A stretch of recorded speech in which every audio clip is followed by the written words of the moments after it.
Baik, assalamualaikum warahmatullahi wabarakatuh. Perkenalkan, nama saya MH Abdiratnam dengan NIM 062340412417.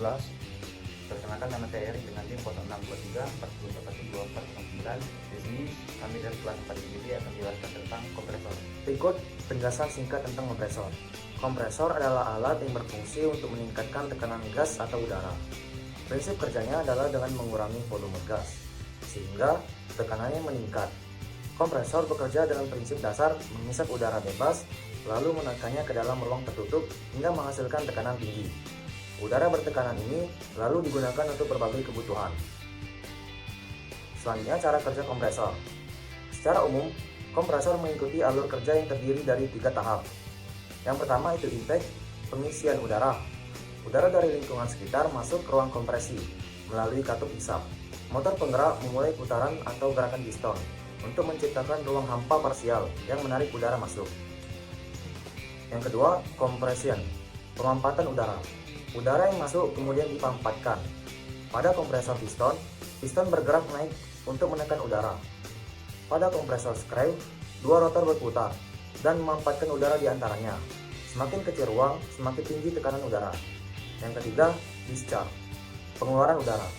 Udara bertekanan tinggi dialirkan ke tangki penyimpanan atau langsung ke alat kerja melalui katup buang. Beberapa sistem juga melewati aftercooler untuk menurunkan suhu udara sebelum digunakan.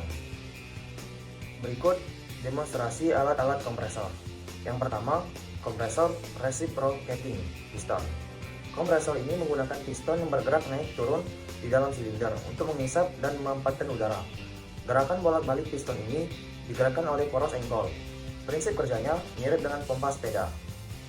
Yang kedua, kompresor rotari atau screw.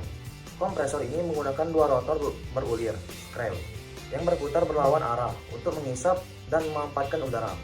Udara yang terjebak di antara ulir-ulir tersebut dan ditekan saat rotor berputar. Yang ketiga, kompresor rotari. Kompresor ini menggunakan baling-baling yang berputar di dalam casing untuk menangkap dan memampatkan udara. Perubahan volume ruang di dalam casing akibat putaran baling-baling menyebabkan udara terkompresi. Yang keempat, kompresor rotari. Kompresor ini menggunakan 2 gulungan spiral yang saling bertautan untuk menghisap dan memampatkan udara.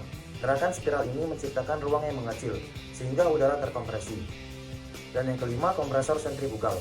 Kompresor ini menggunakan impeller yang berputar untuk memberikan energi kinetik pada udara, yang kemudian diubah menjadi energi tekanan saat udara melewati diffuser. Selanjutnya, komponen utama kompresor beserta fungsinya. Motor penggerak. Sebagai sumber utama yang menggerakkan kompresor bisa berupa motor listrik atau mesin pembakaran. Pompa, bagian yang melakukan proses kompresi, bisa berupa piston, rotor berulir, fan atau impeller. Receiver atau tangki penampungan, sebagai tempat penyimpanan udara bertekanan yang dihasilkan oleh kompresor. Filter udara, mencegah debu dan kotoran masuk ke dalam kompresor. Katup, mengatur aliran udara masuk dan keluar dari kompresor. Intercooler, mendinginkan udara yang terkompresi untuk meningkatkan efisiensi. Selanjutnya, pressure switch, mengontrol tekanan udara di dalam receiver. Oke, saya Erik. Di sini saya akan menjelaskan tentang pengaplikasian pada kompresor di industri. Yang pertama itu ada industri manufaktur. Salah satu aplikasi utama kompresor udara dalam industri manufaktur adalah untuk memberi daya peralatan pneumatik, dari fitur presisi dan penggiling hingga jalur rakitan otomatis. Peralatan ini mengandalkan udara bertekanan untuk mengoperasikannya lancar dan efisien. Fungsinya untuk menggerakkan alat-alat pneumatik seperti bor udara, palu udara, atau obeng pneumatik. Contohnya yaitu pada jalur rakitan mobil dan pengemasan otomatis. Yang kedua itu ada industri makanan dan minuman. Dalam dunia pengolahan makanan yang serba cepat dan penuh tuntutan, kompresor udara memainkan peran krusial dalam menjamin keamanan, mutu, efisiensi, dan berbagai operasi. Fungsinya sebagai sistem pengemasan udara dengan udara bersih, kontrol katup, dan aktuator pneumatik. Contohnya untuk mengisi mesin pada botol otomatis menggunakan udara terkompresi. Yang ketiga ada industri farmasi. Dalam industri farmasi, udara bertekanan menyalurkan bahan baku dan komponen melalui jaringan pipa dan sistem pneumatik. Selama proses produksi, kompresor udara memfasilitasi pencampuran dan pengadukan, memastikan keseragaman dalam produksi produk farmasi. Selain itu juga, udara bertekanan digunakan dalam pengemasan obat-obatan dan memungkinkan proses pengisian yang efisien dan higienis. Fungsinya sebagai pengoperasi alat produksi yang steril dan pneumatik dalam ruang bersih. Contohnya pada mesin pencampur atau pengemasan tablet menggunakan udara bebas oil. Baiklah, selanjutnya saya akan menjelaskan tentang kompresor dari resiprokal atau disebut juga sebagai kompresor piston karena menggunakan piston dan silinder. Jenis kompresor ini bekerja mirip dengan mesin mobil, yang mana ia memanfaatkan zat pendingin menggunakan perbedaan tekanan yang dihasilkan oleh gerakan piston ke atas dan ke bawah. Sekarang kita pahami cara kerjanya.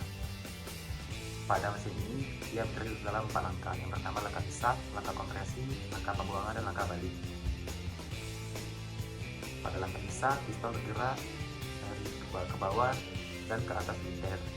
Saat ia bergerak, tekanan rendah tercipta di dalam silinder. Selama waktu ini, katup hisap terbuka. Sekarang zat pendingin dari evaporator memasuki silinder. Karena zat pendingin dihisap ke dalam tabung, maka kita sebut sebagai langkah hisap. Berikutnya piston bergerak ke atas. Saat bergerak ke atas, ia memanfaatkan zat pendingin di dalam silinder. Selama langkah kompresi ini, katup hisap dan katup buang tetap tertutup. Saat zat pendingin dikompresi oleh piston, tekanan dan suhunya meningkat secara signifikan. Ketika piston mencapai bagian atas silinder dan zat pendingin terkompresi penuh. Sekarang katup pembuangan terbuka atau refrigerant bertekanan dan bersuhu tinggi keluar melalui katup pembuangan dan menuju kondensor. Karena zat pendingin dibuang ke kondensor, maka langkah ini disebut sebagai langkah pembuangan. Berikutnya piston turun lagi. Saat turun, tekanan rendah tercipta. Lagi katup hisap terbuka dan zat pendingin dari evaporator memasuki silinder sekali lagi. Karena piston kembali ke posisi awal setelah membuang refrigerant, maka langkah ini disebut langkah balik. Langkah baliknya pada dasarnya sama dengan langkah hisap karena keduanya terjadi bersamaan. Proses ini berlanjut dalam satu siklus. Beginilah cara kompresor resiprokal menempatkan zat pendingin dan membantunya mengalirkan melalui saluran unit AC. Resiprokal kompresor. Kompresor resiprokal dalam bentuk digunakan pada unit AC berukuran kecil seperti split AC, window AC, refrigerator, dan frozen. Jadi kompresor resiprokal terdiri dari piston dan silinder yang memanfaatkan refrigerant, poros engkol dan batang penghubung yang mengubah gerak putar menjadi gerak bolak-balik. Dua katup hisap dan katup pembuangan yang mengendalikan aliran refrigerant, motor yang bergerak kompresor. Itulah penjelasan tentang kompresor resiprokal ini. Baik, di sini saya akan menjelaskan tentang perawatan dan troubleshooting pada kompresor. Yang pertama ada perawatan kompresor atau maintenance. Perawatan ini bertujuan untuk menjaga performa, memperpanjang umur kompresor, dan mencegah kerusakan yang tiba-tiba. Yang pertama pada perawatan harian, memeriksa tekanan kerja atau pastikan sesuai dengan spesifikasi. Yang kedua mengecek suhu kompresor, jangan sampai overheating. Periksa adanya kebocoran udara di pipa, sambungan atau katup. Yang kedua perawatan mingguan, membersihkan filter udara dari debu atau kotoran, memeriksa kembali level oli pelumas untuk tipe yang menggunakan oli, memastikan tidak ada suara atau kedengaran yang tidak normal. Yang ketiga pada perawatan bulanan, berganti oli pelumas jika mulai keruh atau sesuai dengan jam kerja, memeriksa kembali kondisi bel atau sabuk dan kekencangannya, memeriksa kembali sistem pendingin dan buang air kondensasi dari tangki udara. Yang keempat perawatan tahunan, melakukan overhaul atau periksa piston, katup dan silinder, berganti semua filter udara dan oli, mengkalibrasi pengatur tekanan dan sensor jika ada. Yang kedua ada pada troubleshooting atau diagnosa kerusakan. Yang pertama, tekanan tidak naik. Kemungkinan penyebabnya itu terjadi kebocoran pada sistem piston, aus, atau piston yang rusak. Solusinya, mengecek semua sambungan dan sel, mengganti piston atau piston, memeriksa dan bersihkan katup. Yang kedua itu ada kompresor overheat atau panas yang berlebih. Kemungkinan penyebabnya sistem pendingin yang rusak atau oli yang tidak cukup. Kompresor bekerja terlalu lama tanpa adanya jeda. Solusinya bersihkan kipas atau pendingin, tambah atau ganti oli, dan beri waktu istirahat. Gunakan duty cycle. Yang ketiga itu ada udara keluar atau kotor dan basah. Penyebabnya pada filter itu yang rusak, tidak ada moisture trap atau saturator, udara ambient terlalu yang lembab. Solusinya ganti filter, menambahkan air dryer atau saturator, menjaga kondisi lingkungan kerja. Yang keempat itu bunyi tidak normal. Kemungkinan penyebabnya bantalan atau bearing yang rusak, baunya longgar atau piston yang bergesekan tidak lurus. Solusinya ganti bearing, kencangkan semua baut, periksa kembali power atau piston dan pastikan lurus. Sekian video tentang kompresor dari kami. Wassalamualaikum warahmatullahi wabarakatuh.